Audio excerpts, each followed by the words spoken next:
کہ گاؤں میں تمہیں میرے بارے میں عجیب عجیب باتیں بھی سننے کو مل سکتی ہیں۔ البتہ میں کوئی گناہ کر دوں تو اس پر مجھے سزا کوئی نہیں ہے۔ میں جتنی بار بھی کسی لڑکے سے بات کروں یا پھر کسی کو اپنے گھر بھی لے آؤں، کسی کے ساتھ رہنا بھی شروع کر دوں تو گاؤں والے مجھے برا نہیں سمجھتے، لیکن انہیں سب باتوں کی وجہ سے ہو سکتا ہے تمہارا دل بھی کھٹا ہو جائے، مگر تمہیں مجھ پر یقین کرنا ہوگا۔ اور ہاں، میری حقیقت جانی ہے تو کل دن کے وقت آ جانا، پھر میں کل رات کو تمہیں ملوں گی اور اپنی ساری حقیقت تفصیل میں بتاؤں گی۔ ابھی بتانے کا فائدہ نہیں ہے۔ نہید بیگم، میں آپ کو کہاں مل سکتا ہوں؟ میں نے آس کے ساتھ اس سے پوچھا۔ تب نہید نے مجھے حویلی کا پتہ دیا۔ بولی کہ چودھری صاحب کی حویلی میں محفل لگتی ہے، وہاں آ جانا۔ کیا آپ عورتوں کی محفل میں بیٹھتی ہیں؟ ہاں، محفل تو عورتوں کی ہی ہوتی ہے، مگر کبھی کبھی مرد بھی مجھ سے بیعت ہونے آتے ہیں۔ بس تم وہاں آ کر کھڑے ہو جانا۔ آگے میں کسی لڑکی سے کہہ دوں گی کہ تمہیں اندر زنان خانے تک لے آئے گی۔ میں اس کی بات سن کر خاموش ہو گیا تھا۔ یعنی کل کا دن بھی مجھے گاؤں میں ہی گزارنا تھا۔ میں تو اسے شادی کرنے کا ارادہ رکھتا نہیں تھا، مگر بس اس کی حقیقت جاننا چاہتا تھا۔ ظاہر ہے میں 29 سالہ لڑکی سے شادی کیسے رچا سکتا تھا، مگر کل کا دن میرے لیے مزید حیرت لے کر آیا تھا۔ کل جیسے ہی میں اٹھا تو میرے دل میں پہلا خیال چودھری صاحب کی حویلی کا آیا۔ میں اٹھ کر زبیر کے پاس پہنچا۔ میں نے اسے کہا کہ مجھے حویلی لے چلو۔ اوئے، تجھے کیسے پتا نہید بیگم کا ان کے پاس جا رہا ہے؟ زبیر کی بات سن کر میں حیران ہو گیا۔ مگر تمہیں کیسے پتا کہ میں وہاں نہید بیگم کے لیے جا رہا ہوں؟ ارے تو اور کیوں کوئی جائے گا وہاں پر؟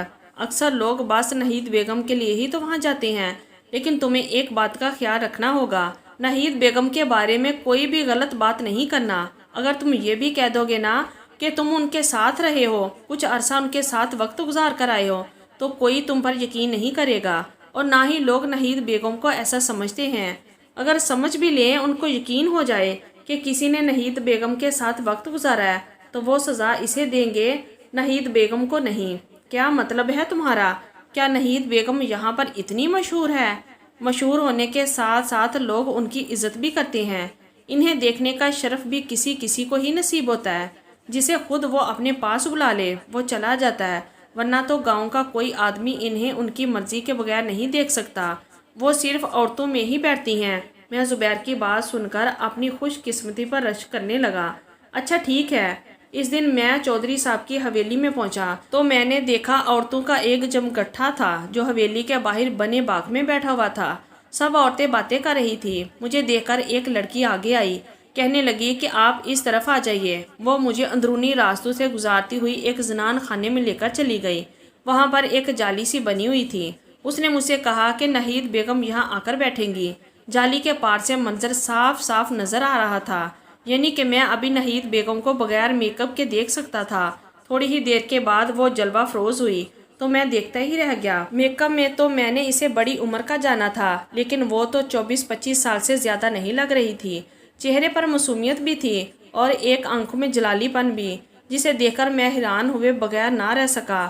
وہ تو اتنی خوبصورت اور کم عمر تھی، پھر رات کو دلہن بن کر وہاں پھرنے کا کیا مقصد تھا؟ میں نے اسے کوئی بات نہیں کرنا تھی، میں تو بس اسے دور سے دیکھے جا رہا تھا۔ اب میرا دل اس پر مائل ہو رہا تھا۔ پہلے تو میں نے اسے ایک 29 سالہ عورت کے روپ میں دیکھا تھا، آج میں اسے ایک چھوٹی معصوم ننھی منی لڑکی کے روپ میں دیکھ رہا تھا۔ مجھے یوں لگا جیسے اس کے چہرے پر بے پناہ معصومیت تھی۔ میں نے کسی سے نہیں پوچھا کہ نہید بیگم کیا کرتی ہے، کہاں رہتی ہے، بس میں چپکے سے واپس آ گیا۔ مجھے رات ہونے کا انتظار تھا تاکہ میں اسے پوچھ سکوں کہ تم یہاں اس طرح دلہن کا لباس پہن کر کیوں راتوں کو اکیلے پھرتی ہو؟ پیچھے کوئی نہ کوئی کہانی تو ہوگی ہی، مگر ایسا نہیں ہوا۔ وہ رات کے وقت نہیں آئی۔ 12 بجے تک میں انتظار کرتا رہا۔ میرے دل میں ایک عجیب سی امید تھی جو دم توڑنے لگی تھی، مگر صبح کے 4 بجے وہ بڑی ہڑبڑائی ہوئی آئی تھی۔ اس نے آج عروسی جوڑا نہیں پہن رکھا تھا، بلکہ عام گھر کے کپڑوں میں آئی تھی۔ مجھے آ کر کہنے لگی کہ چلو مجھے شہر لے چلو، میں تمہارے ساتھ جاؤں گی۔ میں اس کے یوں اچانک آنے پر گھبرا گیا تھا۔ ویسے مجھے اس کی خوبصورتی اور اس کی باقی باتوں پر تو کوئی اعتراض نہیں تھا، وہ خاندانی تھی، کیونکہ یہاں گاؤں میں رہنے والے لوگ اعلیٰ ہی خاندان کے تھے۔ جو کمین ہوتے ہیں وہ گاؤں کے دوسری طرف رہتے ہیں، ان کا علاقہ، ان کا اٹھنا بیٹھنا ان لوگوں میں نہیں ہوتا، کیونکہ مجھے اپنی بیوی میں بس 2 ہی چیزیں چاہیے تھیں، ایک اس کی خوبصورتی، دوسرا اس کا خاندانی پن، یہ تو دونوں نہید میں موجود تھی۔ کوئی چیز مجھے روک نہیں رہی تھی کہ میں اس کو یہاں سے لے کر جا سکوں۔ سو میں نے اپنے آپ کو بھی سمیٹا اور اسے کہا کہ تم جا کر میری گاڑی میں بیٹھ جاؤ۔ میری گاڑی میرے دوست کے گھر کے باہر ہی کھڑی تھی۔ مجھے نہیں پتا کہ میں ٹھیک بھی کہہ رہا تھا یا نہیں، مگر وہ کیونکہ بہت مظلوم تھی، اس کی آنکھوں میں جو آنسو ہوتے وہ مجھے کہیں اور لے جاتے تھے۔ اس نے مجھ سے کہا کہ وہ مجھ سے شادی کرنا چاہتی ہے، کیونکہ گاؤں میں وہ جتنی مرضی برائیاں کر لے اسے کوئی کچھ نہیں کہے گا، لیکن شادی کرنا مشکل ہے۔ خیر میں نے اسے اپنی گاڑی میں بٹھایا۔ حماد کو خدا حافظ بھی نہیں کہا، کیونکہ ہو سکتا تھا حماد بھی اس لڑکی کو میرے ساتھ جانے سے روک دیتا اور میں سیدھا شہر چلا آیا۔ آدھے راستے میں تھا کہ حماد نے مجھے فون پر گالیاں بکنا شروع کر دی۔ بولا کہ تم کتنے کم ظرف ہو، میں نے تمہیں یہاں اپنے گھر میں خاندان کی طرح ٹھہرایا، مگر تم شہری لوگوں کی طرح میرے ساتھ فراڈ کر کے چلے گئے ہو۔ تم نہید بیگم کو یہاں سے لے گئے، گاؤں کے لوگ تمہیں چھوڑیں گے نہیں۔ وجہ پوچھی تو مجھے مزید گالیاں دینے لگا۔ نہید نے کہا کہ تم مجھ سے کوئی بات نہیں کرو، یہ لوگ ایسے ہیں کہ اگر میں پوری زندگی بھی گناہوں کے دلدل میں گری رہتی تو مجھے کچھ نہ کہتے، کیونکہ ان لوگوں نے کبھی میری زندگی میں جان کر دیکھا ہی نہیں۔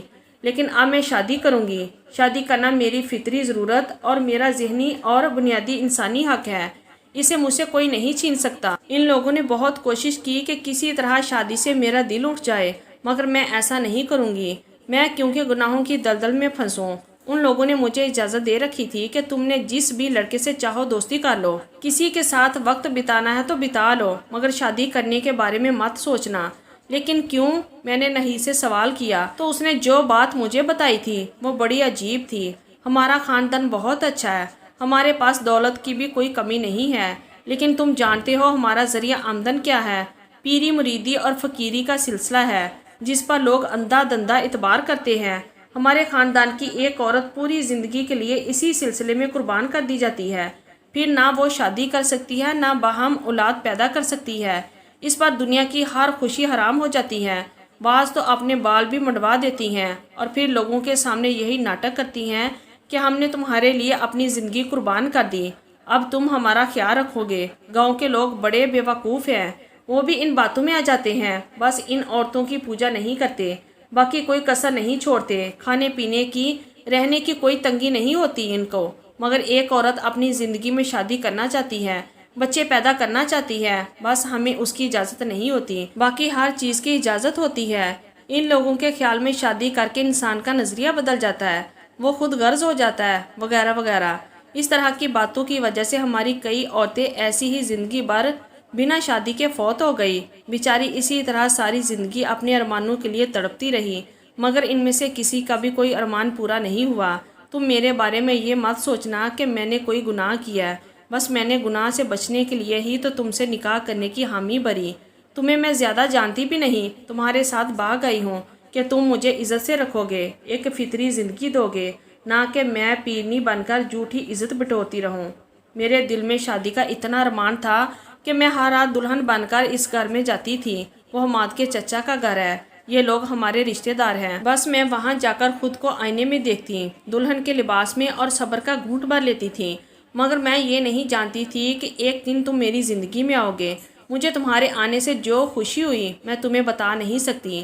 تم تو کسی افسانوی کہانی کے کردار کی طرح میری زندگی میں داخل ہوئے ہو۔ اس نے یہ بات کہہ کر مجھے خرید لیا تھا۔ میں خوشی سے جھوم اٹھا، کیونکہ وہ واقعی میں بہت خوبصورت لڑکی تھی اور مجھے بھی کسی گاؤں کی لڑکی سے شادی کرنے کا ہمیشہ سے ایک افسانوی سا شوق تھا جو پورا ہو گیا تھا۔ میں نے جب اسے گھر لایا تو میرے گھر والوں نے کوئی اعتراض بھی نہیں کیا، کیونکہ وہ تھی ہی اتنی خوبصورت کہ اسے دیکھ کر کوئی کچھ کہہ ہی نہیں سکتا تھا۔ آج وہ میرے 2 بچوں کی ماں ہے، ہم ایک خوشحال زندگی گزار رہے ہیں۔ میں سب لوگوں سے یہی کہوں گا کہ اپنی عورتوں کو فطری زندگی دیں، انہیں غیر فطری زندگی کی طرف مت دھکیلیں، کیونکہ ہمارا مذہب اس بات کی اجازت نہیں دیتا۔ تو ناظرین سامعین، یہ تھی ہماری آج کی بہترین اور سبق آموز کہانی۔ امید ہے کہ آپ کو ضرور پسند آئی ہوگی۔ ہماری ویڈیو کو لائک کریں، شیئر کریں اور ہمارے چینل کو بھی ضرور سبسکرائب کر دیجئے۔ اپنا بہت سارا خیال رکھیے گا۔ شکریہ۔ اللہ حافظ۔